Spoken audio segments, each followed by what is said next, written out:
Tesla said that the primary reason that they did this 3-for-1 split is so that people who work for the brand can receive an easier way to get equity into the business. Now, if you already own one share, then you'll get 2 more shares for every share that you own. Simple as that. If you own 1 share, you'll get an additional 2 shares, which makes it a 3-for-1 split, right? The move gives retail investors affordability. Now, I'll be honest with you. There isn't enough retail investors to move that price. What happens, though, is this. And I'll go on record as saying this first and foremost. I own Tesla stock.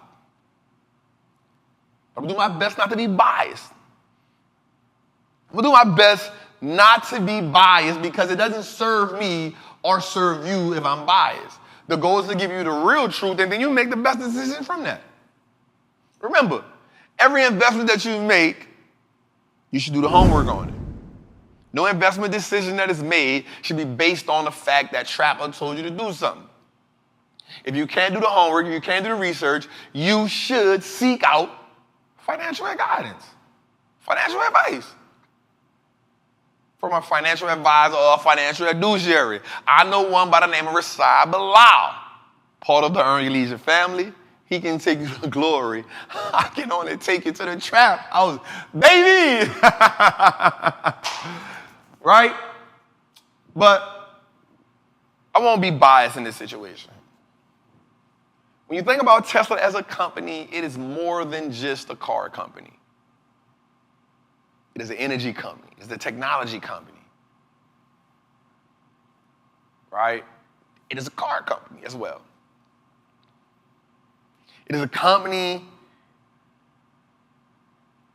that is the face of the future.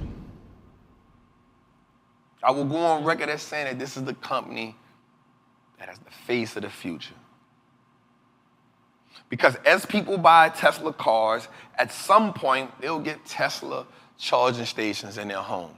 And then, if you got a Tesla, honestly, what you're saying to the world is you're about clean energy. If you own a Tesla, you are a representative, an advocate for clean energy, whether you know it or not.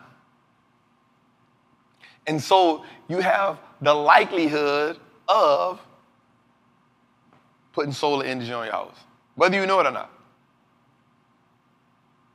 Whether you know it or not. So when you look at Tesla, the company has so much growth. And in these environments, growth is expensive. It is called expensive growth. We must be cautious about buying growth right now. And I'm not the person to navigate between buying growth and buying value. I think Tesla has a ton of value. But in these environments, growth can be expensive. Why? Because in these environments, we understand that investors leave growth to find stability. We talked about it. Financial panics. So right now, Tesla is trading 58 times its earnings. That means the company's earnings, the stock price is 58 times what the company is earning. Okay, so the company is trading 58 times its earnings. That means the stock price is 58 times what the company is earning on a per share basis. Right? So if you bought Tesla at the price that it is right now, that means you're expecting it to be an $800 billion in revenue company in 10 years. That 58 times earnings is 18 times higher than the S&P. So the S&P is trading at 18 times earnings. So that means the P/E ratio on the S&P is 18. Right? I won't tap into that. Like, my goal is to help you understand the things that you need to understand. So if you're buying Tesla at the current price, then what you're saying is, I think in 10 years, this company will bring in $800 billion in revenue. That's expensive. That's expensive. What you need to understand when you're buying a company in a split is this. even though the price, this is good, even though the price is cheaper, the value is still the same. Because when a company splits, the market cap doesn't change. The market cap doesn't change. So now what you got to do is evaluate the company now at the current price. You got to evaluate the company at the current price. So, do I buy the stock before the split or after split? It's not the question. The first question needs to be, what is the stock worth on a value basis? Warren Buffett once said it, man. Price is what you pay, value is what you get. So let's think about it, right? Here's what I understand. I understand that Google, Amazon, they both did splits. Because in this environment, growth is risky. What splitting does is it now entices those who don't know the difference between price and value. And I'm not even just talking about retail investors. I'm talking about hedge funds. I'm talking about pension funds. I'm talking about whales. Warren Buffett once said, the enemy of a great investor is a fat wallet. Why is that, Trap? Because when you feel like something is cheap, you're going to buy it. Well, it went from 800 to 200. Trap, I'm about to buy that. It's cheaper when it's not really cheaper. It's still the same price on a value basis. So I need us to understand when we buying, like, what is the difference? I need us to understand the value, not the price. The value is more important. Do what you want with that information. All right, man, so we moving on. Right, I want to talk about NVIDIA. Is the time to lose confidence in NVIDIA? Now, I will say this. I actually like this company. I had some options last year that went crazy with NVIDIA. I made a big bag on NVIDIA. I'm not going to lie. But some things have happened.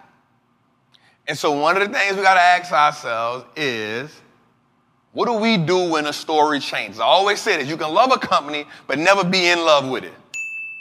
You can love a company, but never be in love with it.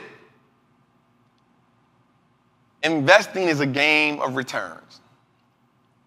Now, NVIDIA is down 42% year to date. I'm okay with that because I understand, again, economic environment. But that slow demand for its graphic chips, which is the second largest revenue in their business, that's hitting the company hard. Now, the company has a strong balance sheet, and the company has great management. That gives me confidence. That gives me confidence. But that GPU demand has slowed tremendously. And that is the thing that crypto miners used a lot. So now that crypto is backed off, crypto miners not using it, it has hit really, really hard. Plus the demand for the flagship device, the RTX 3090, those graphics chips have slipped by 16%. So we're looking at 60% of NVIDIA's revenue in two things. We're talking about $3.6 to $4 billion in revenue. I don't know how excited I am about that. The thing about that is great management for great companies have a way of pivoting. Again, NVIDIA has an amazing balance sheet. They have great leadership. I want to see how they pivot. Now, Kathy Woods did purchase 60 million of shares of the business. I don't know how impressive that is to me because her track record ain't crazy outside of Tesla. So I don't know how dope that is, but I had to throw that in there. You know what I'm saying? I had to throw that in there for you. But I don't know. I like the business. I like the management. I just want to see what the company does as they pivot. Remember, they had a lot of momentum behind them during the pandemic. gaming, people inside gamers going crazy. They had a lot of demand. So to go from peak demand, it was one of the best performers last year, from peak demand to now this, we got to see, was that pandemic growth? Can that company pivot? I want to see. So I'm not gonna abandon them. But I will wait to see what does management do.